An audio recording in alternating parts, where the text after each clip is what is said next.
Hey y'all.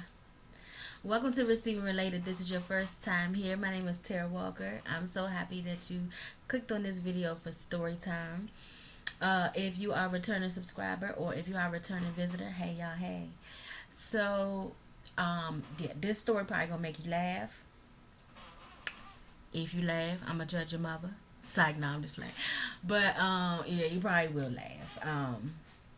It may be funny now, but it was not funny then. Okay. But yeah, this bamma pulled a chair out from under me when I went to go sit down, and the whole entire cafeteria. I mean, the whole. It looked like iRobot.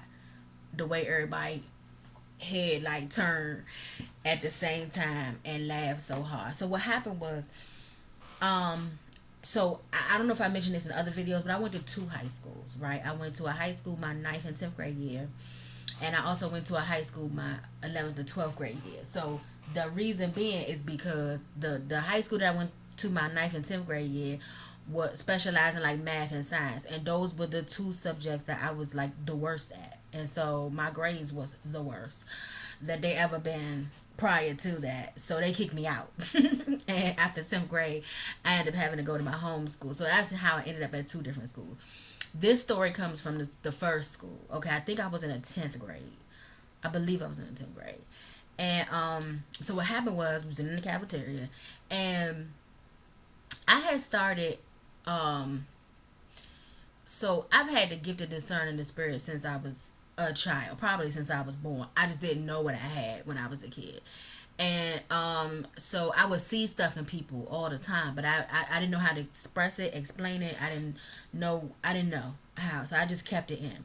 So I would also see stuff in friends. I would see like the shift in personality and friendships and stuff like that, and it would always be towards me. I always had the hardest time with friendships. It didn't stop, okay? It's still as an adult, okay? But that's a story for another time.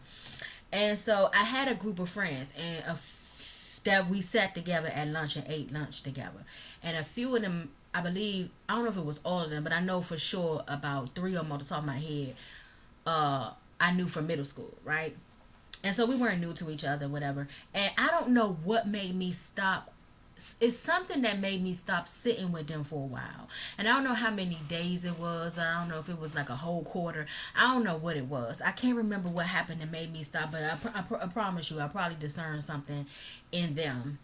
And so I started sitting elsewhere. And so what happened was, now this is was foggy because typically in the lunchroom, typically you have those benches, right? You got that little bench on one side, you got the table, you got a bench on the other side, and several people can sit on the bench. That's what's foggy to me as to why I went to sit in a chair, right? But nonetheless, I went to go sit down in a chair. And when I went to, and I knew it was a chair there because I turned around and I seen a chair, right? So when I went to go sit down, I didn't look behind me. You know, to this day, after this incident happened, to this day I always, even though I've seen the chair already, I always still turn around, or I may grab the chair or whatever before I begin to sit down. I don't just rely on the faith that the chair is there no more because of this, right? So what happened was it was a dude, but not far, but obviously behind me. And I, to this day, I don't know why he did it. I really don't know why he did it, other than the enemy told him to, right? Probably. So as I began to sit down, that Bama pulled the chair out, and I know he did it smooth. He didn't even snatch it. I know he did it smooth because that's how I fell. I fell slowly. You see what I'm saying?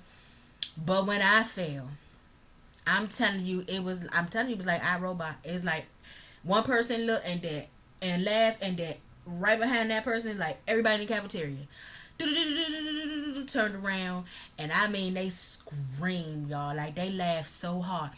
So I'm mad. Also, I'm mad not just that they laughing, but I'm mad at the dude. So I get up and get in his face. I'm like, you know, I was sitting down in that shit. Like I was ready to fight old dude. Cause see, listen, by this time, a lot of anger had built up in me from the things that had happened to me up until I'm 14, 15, right? So, and like I said, I didn't know how to express myself. I ain't had no therapist or whatever back then. So it was a lot of anger in me, and anybody could get it once I was triggered.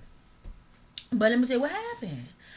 So the vice principal, when she seen me get all up in the boy face and da da da da da da, she come yank my arm. She yanked me up off the floor, y'all. I kid you not. And this was a big. This lady was strong, and she was an African American lady. Okay, so listen. People be like white people this, white people that. No, this was an African American lady. Sometimes it be your own race. Okay, it be your own. Okay, and then she threw me against another chair that was against the wall.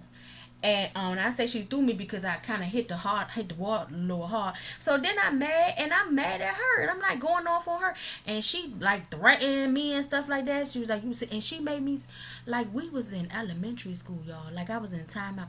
Do you know she made me sit there against that wall for the rest of the cafeteria period? Like everything was my fault. So not only did the cafeteria laugh at me, but then I could see the so-called group of friends, remember the so-called group of friends, like looking at me and pointing and teasing and laughing too, and they didn't stop because I remember when we left and we had to walk down the hallway to our next period. They was behind me a few feet back, teasing me, like laughing and stuff. How that fall feel, or just laughing and kiki. And these were supposed to be my friends, y'all. I'm telling you, I learned about friends real early, right? But this would end up happening again, unfortunately. This happened again. I'm gonna go ahead and throw this in here. I don't know if I'm gonna do a whole video for this, but I'm gonna just go ahead and throw this in here. This happened because I'm gonna show you what the enemy does. Okay, so and I do this, okay, so if you might be new here, so I am a woman of God, okay, so a lot of times you may hear me talk about the Lord, talk about, like I just said, the gift of discerning the spirits, in my videos, because it's just who I am, and I'm not going to make any apologies for it, okay. So God told me some years ago that he knows us, because God created us, right, but the enemy studies us, right, and certain ones of us, he been studying since we were a kid. So he be knowing our faults. He be knowing our likes. He be knowing our dislikes. He be knowing our triggers. You know what I'm saying? What makes us happy? What makes us sad? What gets us depressed? What gets us anxiety or whatever? He studies that, right, with a lot of us, right? And I was one of them. So he knew that that the laughing at me became now a trigger, right? And so this thing happened again. But this time I was a junior, I believe, in the next school, right? And I went to go sit down, and these are like some regular chairs that we always sat down in before. And so I don't know what happened, but with me in a relationship with the legs of this chair this day and my weight, but for whatever reason, I'm laughing, that wasn't funny there. One of the legs, when I sat down, and I ain't sit down hard or nothing like that, just sat down regular like everybody else. One of the legs, it bent in a little bit or whatever. And once again, the whole entire class laughed at me. And then it was this dude near me. He used to just give me like this hard time or whatever. And he made a scene about it. He was like, then she broke the chair. He instigated it and da-da-da-da. And it was embarrassing again. So remember I said how the enemy studies us, right? See, he knew that was a trigger for me. So that happened again. You see what I'm saying? So if you may be watching this and be like, yeah, like I can relate. Like something happened to me similar over and over again like that. Yes, because the enemy hates you, right? And so he knows what triggers you and stuff like that. And so that's what happened with that. So so back to the original story. Yeah, she threw me up against that wall, and I want to say like she threatened to suspend me or something like that. I said, how you going, what I'm saying, how you gonna threaten me to do? And I promise you, y'all, I think the dude went, because I want to say he was with his girlfriend, not too far from him too. He sat down, ate his little lunch or whatever, like ain't nothing happened. And I had to sit there it was usually some embarrassing and angry, and then I call what the angry tears, began to form in my eyes and stuff like that, because I'm so angry, you know what I'm saying, and I hated doing that too, because I ain't want nobody to think my feelings was hurt type of thing. No, I wasn't sad, I was mad, but the tears would just come. It just always happened like that. So yeah, that's what happened. If you laughed, that's okay. I'm not triggered anymore. I'm good.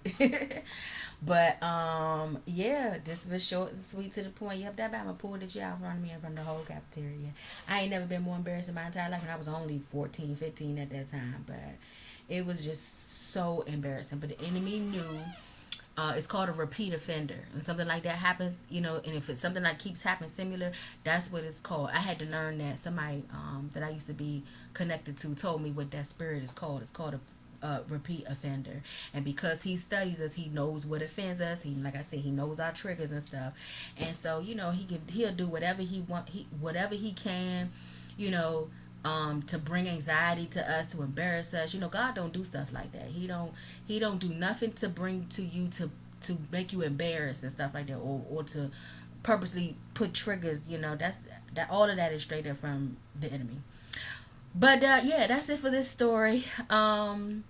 If you enjoyed this story and you want to come back for more, I encourage you to come back for more and like, share, and subscribe, please, because I got more for you, okay? If you can relate, if you had like a repeat offender story, drop a comment drop a comment in the comment section and let me know if you can relate or not. You ain't gotta tell me the story, just let me know if you can relate. I appreciate it. Okay. This story and others are in my memoir, Cage Girl. Link will be in the description box below. If you would like to sow into the ministry, that would be very appreciated, because that is why I'm on this old prehistoric laptop with this old prehistoric camera, because my camera is now full of storage and it's hard. I don't have any more storage to record, and it's hard to like delete a whole bunch of stuff I got. So ministry costs, y'all gotta get an upgrade camera, and I want a new laptop and too, and all that stuff. But anyway, so if you would be so kind to sew, that would be awesome. If not, that's fine too. I ain't gonna hold it to you. I have no problems with that. Okay. But that information is in the description box below as well. Remember, people receive when they can relate. I love you, but know that God loves you more. Till next time. Bye.